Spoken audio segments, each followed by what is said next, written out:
മലയാള ചലച്ചിത്ര ലോകത്ത് തനതായ വ്യക്തിമുദ്ര പതിപ്പിച്ച അഭിനേതാവാണ് ജഗദീഷ്. നായകനായും ഹാസ്യ കഥാപാത്രമായും സ്വഭാവ നടനായുമൊക്കെ ഈ നടൻ വിവിധ ഭാവങ്ങളിൽ പ്രേക്ഷക ഹൃദയങ്ങൾ കീഴടക്കിയിട്ടുണ്ട്.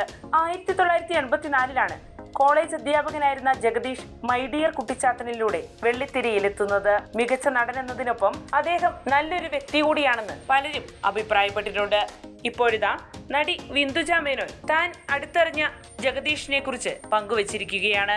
ജഗദീഷ് ഏട്ടൻ വളരെ പ്രാക്ടിക്കൽ ആയിട്ടുള്ള ആളാണ്, വളരെ വിനീതനാണ്. ഒരു ആക്ടറായിട്ടൊന്നും അദ്ദേഹത്തെ എനിക്ക് കാണാൻ പറ്റില്ല.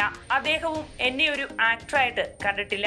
ഒരു അനീതിയായിട്ടൊക്കെ ആയിരിക്കും അദ്ദേഹം എന്നെ കണ്ടിട്ടുണ്ടാവുക എന്ന് ഞാൻ വിചാരിക്കുന്നു. വിന്ദുജ മേനോൻ പറയുന്നു.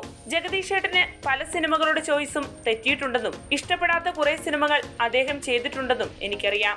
സുരാജ് വെഞ്ഞാറമൂടിനെ പറയുന്നത് പോലെ ജഗദീഷ് ഏട്ടന്റെ ഇപ്പോഴത്തെ ഒരു മാറ്റം ഭയങ്കര രസമാണ്. മാർക്കോ പടം ഞാൻ ഫുൾ കണ്ടില്ല, പക്ഷേ ജഗദീഷ് ഏട്ടന്റെ സീൻ കണ്ടിട്ട് ഞാൻ അഭിനന്ദിക്കാൻ വേണ്ടി വിളിച്ചിരുന്നു.